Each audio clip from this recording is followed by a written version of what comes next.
What is up, ladies and gentlemen? Mikey McNuggets, Earl the Pearl, G. Bush will be joining us here momentarily. He said he had to restart his computer as we do a little crossover Bleacher Report UCSS day after wrap up to the Browns Steelers 27-14 final result yesterday. And I figured today would be a perfect opportunity for the three of us to run through some of the key cogs in the Browns and figure out, frankly, who's safe right now, who's not on the hot seat whatsoever, and whose seat is getting warm. So, G, you were on UCSS today. We heard some of your takes on a few of these guys. So, Earl, I'll start you with this. Kevin Stefansky, completely safe, on the hot seat, on the outs. How do you view the Browns head coach right now? I think Kevin should be on the hot seat. I know I've been like back and forth, changing my mind on this a lot, but before Jameis Winston stepped in there 6 games ago, we were screaming for the Cleveland Browns to clean house. Jameis go out there, throw out some stats, we throw some points on the board, and we still end up losing. Yet somehow, some way, we kind of flip the switch to everybody safe. The reality of the situation is we still losing.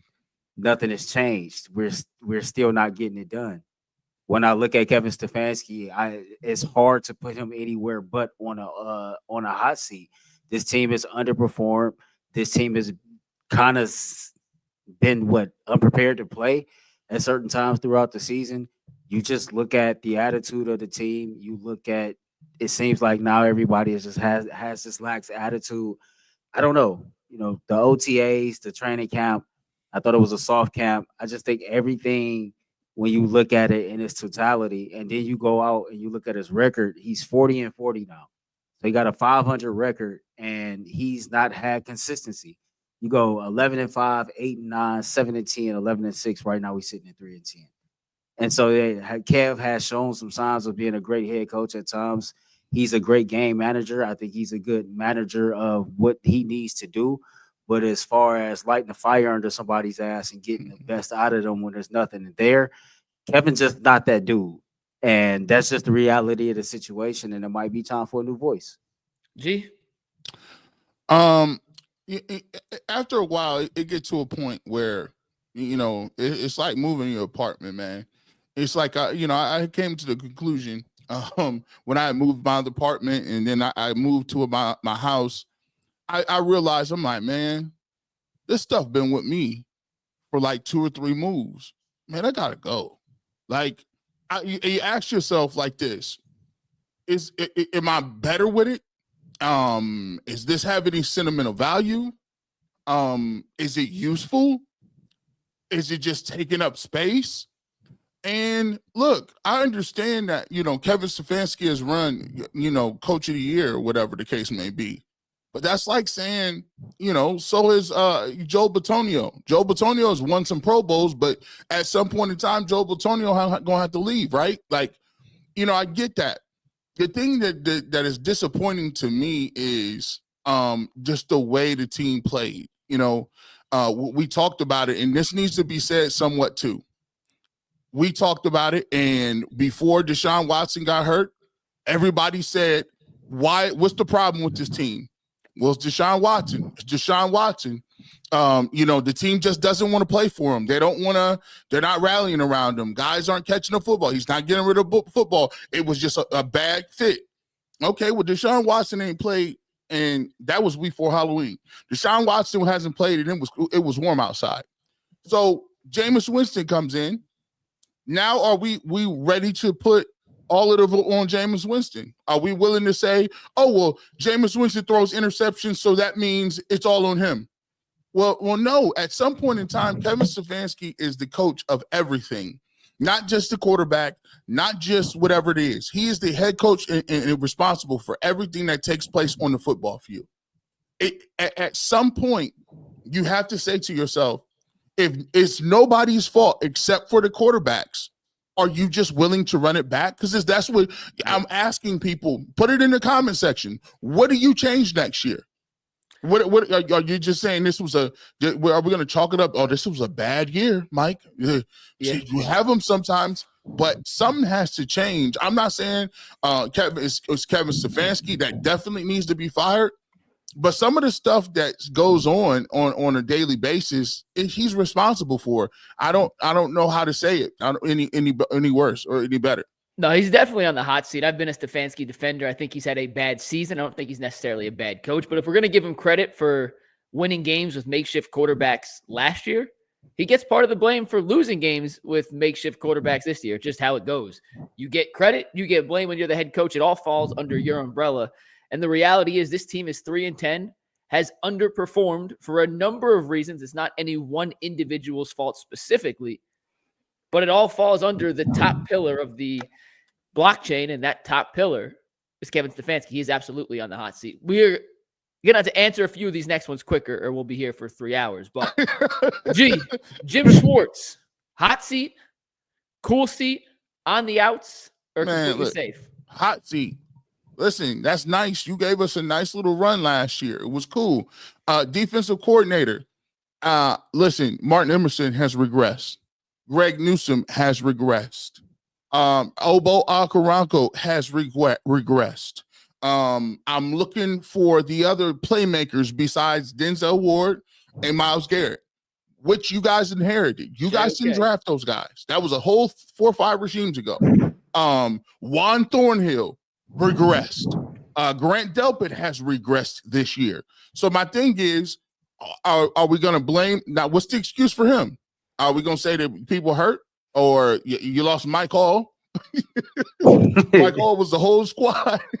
You lost JOK. That JOK hurt. But come on, dog. I mean, I'm Earl. What do you think? Hey, I gotta put Jim Schwartz. I gotta put Schwartz on the hot seat as well for everything G just alluded to. The reality of the situation is, man, the defense took a significant step back, and none of us expected that, because this is a unit that was returning damn near every starter and every reserve, and the guys that was coming into this system have been with Schwartz before, so it's not like they had a steep learning curve to face. And you consider all that and how porous this defense is played. My boy MJ Emerson, man, I hear the jokes, and it's right. He out there looking like a linebacker. Like it's out there like he can get picked on, and it's ridiculous. And so, like, you just consider all those factors. There's no way in the world he shouldn't be on the hot seat. And then maybe we overestimated the defense from the jump. You go back to last season, the quality of quarterbacks we played against was not all that great. Fast forward to this year. Oh, G, don't do that. We tried to tell you when you said it, like, you don't care who we play. Listen, we tried to tell y'all this is a come to Jesus moment for me. Team that's an NFL quarterback. This is growth for me. Don't you dare give me this, G. This is growth. This is growth. You can't do that. No. Hey, that's just the reality of the situation, man.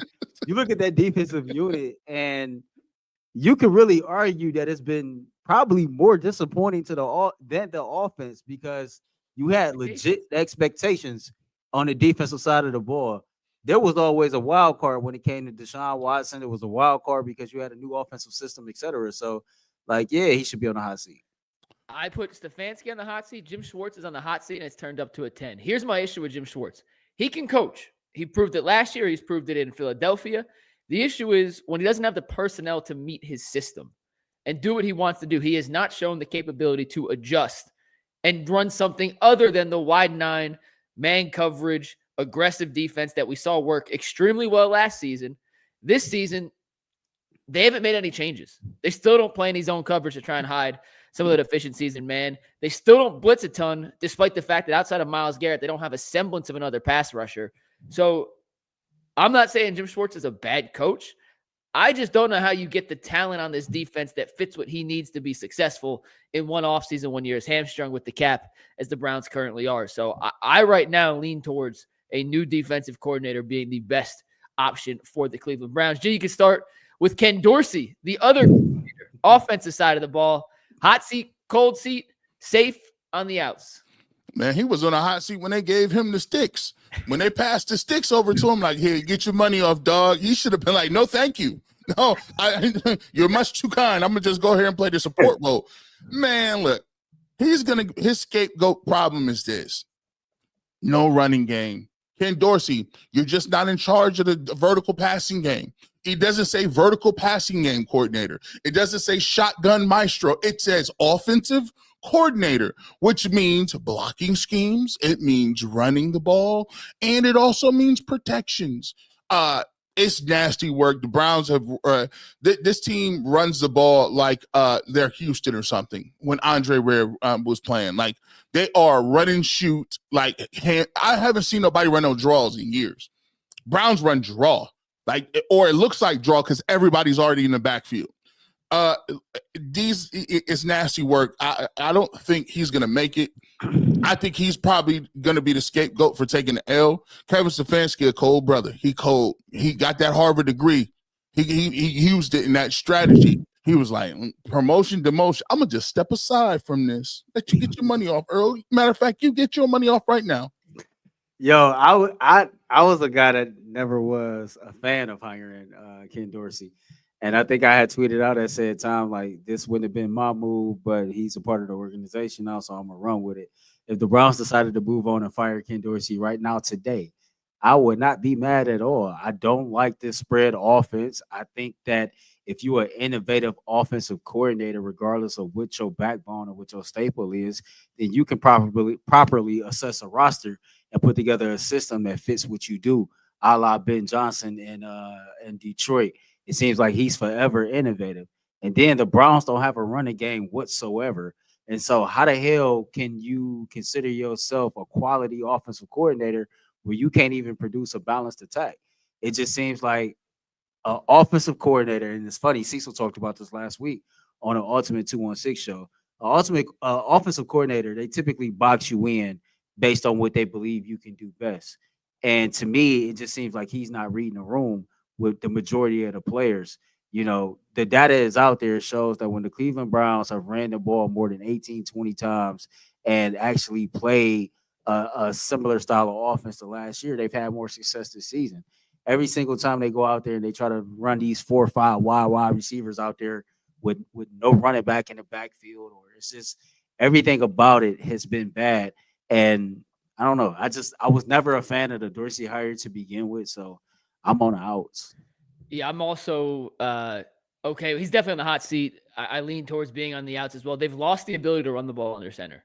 They've become so predictable in shotgun. That's the only way they can run the ball, that they've kind of lost the identity of what this entire roster was built around, which was a Kevin Stefanski style offense. Now we know some of the reasons why that happened. We understand the reasons they tried to shift, and the person you tried to shift for did not pan out. So shift back. And Ken Dorsey wasn't there to help run a Kevin Stefanski offense. He was brought in to bring something new. Well, if the quarterback you were trying to do something new for ain't there, you should revert back to something a little more familiar. Let's talk about Bubba Ventrone, the special teams coordinator, Earl. Yo, I told you this in the office, man. Bubba got to go. Listen, Bubba was touted as this special teams guru. Matter of fact, facts. The Browns had a special teams coach under contract. They fired him when he became available. They made this dude seem like he was some type of high commodity. And the reality is the special teams unit sucked. Dustin Hopkins sucked. K York, he sucked. The Browns ain't had a punt return or a kickoff return touchdown, I don't believe, since he's been the special teams coordinator. DPJ in Detroit was the last one in 22 with Mike. He was here? It was Mike. Okay, so that ain't even Bubba. So if you consider all of those factors and the fact that, you know, we give up punt return touchdowns, we give up these long kickoffs, like there's nothing about the special teams unit that's been good or average, let alone since he's taken over as the special teams coordinator. Like, that's ridiculous, man. You can't get nothing out of a rookie kicker that was drafted in the 4th round. Like, you can't get nothing out of Dustin Hopkins. You can't generate a score on special teams on either unit. Like, a lot of the Browns offseason signings was predicated on the special teams rules changing and giving you more weapons to deploy, and you ain't did a damn thing with none of it. So you should be on the outs too. Let me just push back, not push back, but Cade York was with Prefer. Cade York wasn't Bubba Ventrone, so you can't put Cade York in that season on Bubba.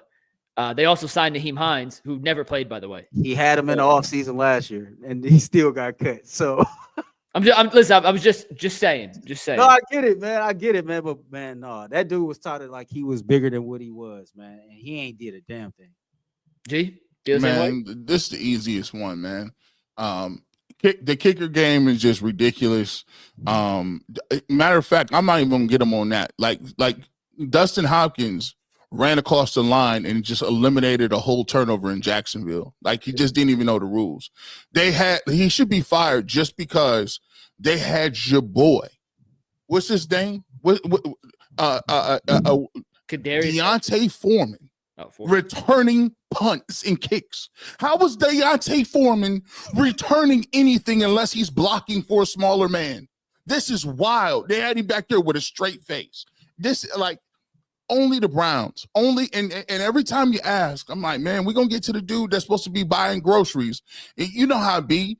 Every time you want to go to the refrigerator and look for something to eat, you're like, dang, I thought she just went to the grocery store. Ain't nothing in there but food I can't pronounce. I'm like, where's the Hot Pockets? Where's the peanut butter and jelly? Ain't no doggone pizza in here. What's going on? I eat regular stuff. It's all kind of unused fruits and vegetables. I don't eat that. So the cupboards, every time they go get somebody in Cleveland, they go get them. They get Deontay Foreman. They're like, are you going to use them on the goal line? No, we're using them on kick return. What? I will say Corey Bjorkes has had a tremendous season. So he gets points for that, but he loses points on literally everything else that has to do with special teams. They have not covered punts well. They have not covered kick particularly well. Dustin Hopkins has obviously regressed to a unplayable point, and Kadarius Toney, well, that was part of it. Get him up out of here, too. How about Andrew Berry? Or we start with Andrew Berry. Hot seat, cold seat, safe, on the outs. How do you feel about AB? You did a whole stream with Cecil about, do we owe Andrew Berry? No, we don't. We don't owe him no apology. Like, yo, I ain't gonna front. This is the toughest one, right? Because, like, non-bias aside, I can't find a professional football reason to hold on to Andrew Berry outside of a couple of trades. Well, the reality of the situation is when we assess Andrew Berry and everything that comes with it, what he's drafted about 42, 45. We're gonna say somewhere around 50 players, right? In his tenure that he's drafted. And we can probably name 5 or 6 that's been quality players, right? I don't know exactly how many trades he's made, but we can point to 1 to 3 max as been quality trades that's really had an impact on his team. Like, the biggest swing and miss, of course, was the Deshaun Watson trade and then the contract. Jimmy signed off on the contract, whatever the case may be. But you made that trade and it didn't work. And you can't make a trade like that and miss on damn near every single draft pick. And you can't make a trade like that and whiff on free agents. Like, you sign dudes like John Johnson III, who all he did was steal money. Same thing with Juan Thorhill. Correct me if I'm wrong, but one of his first free agent signings was Austin Hooper, who was projected somehow, some way to supposed to come in here and take David Njoku's job. Think about that for a second, right? And so when you just consider a lot of the moves he's made, we can probably point to about 10 to 15 quality moves max. Like, that's draft, trades, free agency, etc. And that's not enough quality to give him a passing grade to say that he should stay on. To this day, even with him as the general manager, the best players that we talk about as being focal points of this team, none of them outside of Jock was a player that he drafted. So that should tell you a lot. Man, we talk about the receiver. I can go to the defensive line. McDowell ended up walking around just being the cops had to come find him. They put him in the psych ward, literally. Perion Winfrey, he around here just running around, just threatening people on the street. They had to get him up out of here. Listen, Siaki Eakin never even touched the doggone field. Third round pick, just didn't sniff nothing. Like, you did get Mike Hall Jr. I like his potential, but he's already been in trouble once and he's injured for the whole doggone year. I'm just saying, man, like, the guys don't be playing. We have to go get people to sign them. But then when they sign them, they be talking trash, leaving out of here. Hey, listen, Jadeveon Clowney, I ain't never playing there. They spam sacks for Myles Garrett. Amari Cooper, get me up out of here. Listen, the dude, Zadarius Smith, threw a pizza party to get up out of here. You know, you could get good grades back in the day. They give you one slice of pizza. You be like, I did all this for 9 weeks to get this slice. Listen, this dude did a pizza party and went to the Detroit Lions and was happy. He bought a Rasheed Wallace throwback and everything. Everything. Like this is crazy to me, bro. So Andrew Berry, when I look at the full picture, he's been an average drafter. And it's hard to fully evaluate his drafts because they haven't had first-round picks for the most part. But the 2 first-round picks they made were Jed Wills and Greg Newsome, and neither has panned out into be a start. I give him an average. He's found some gems. He's missed on a few. Average at best. He's done a pretty good job overall when it comes to trades. The Watson one, clear failure.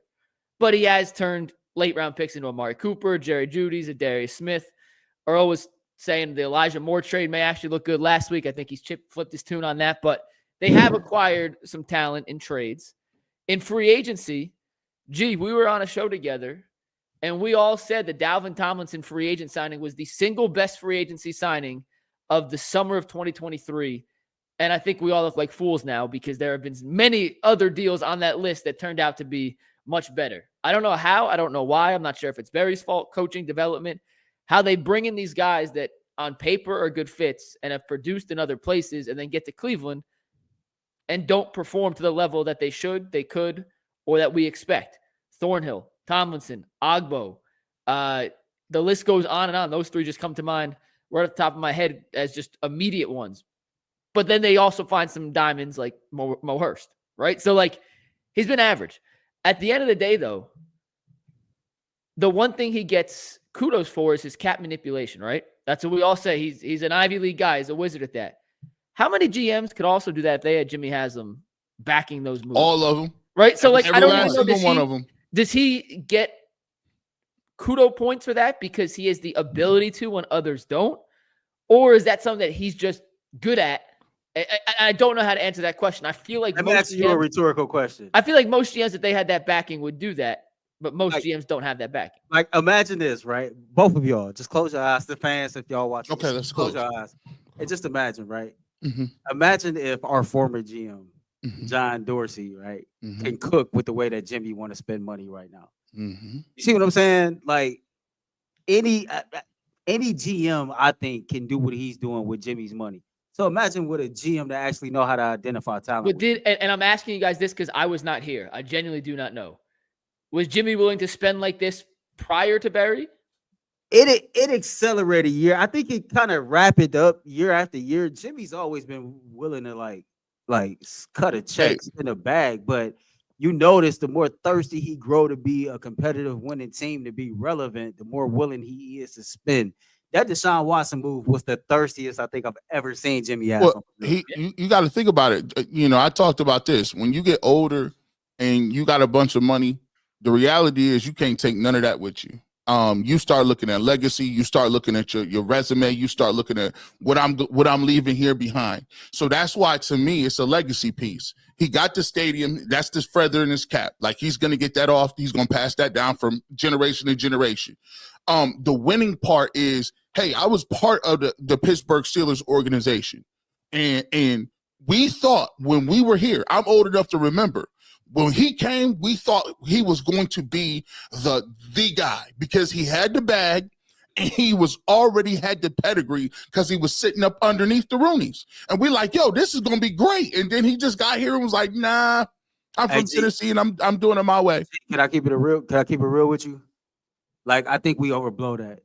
Like, Jimmy was he was as much as part of what Pittsburgh was doing with the Steelers as Usher is with the Cavs here in Cleveland. I mean, we'll make anything out to be something. That was the talking point at the time. I'm just saying, like, his involvement was probably on the same level as Usher Raymond's with the Cleveland Cavaliers. Right. Like, I think Jimmy is thirsty to win. You know, you go back to the Baker Mayfield situation, and when the whole "we need an adult in the room" comment was made, we already know that came from the top.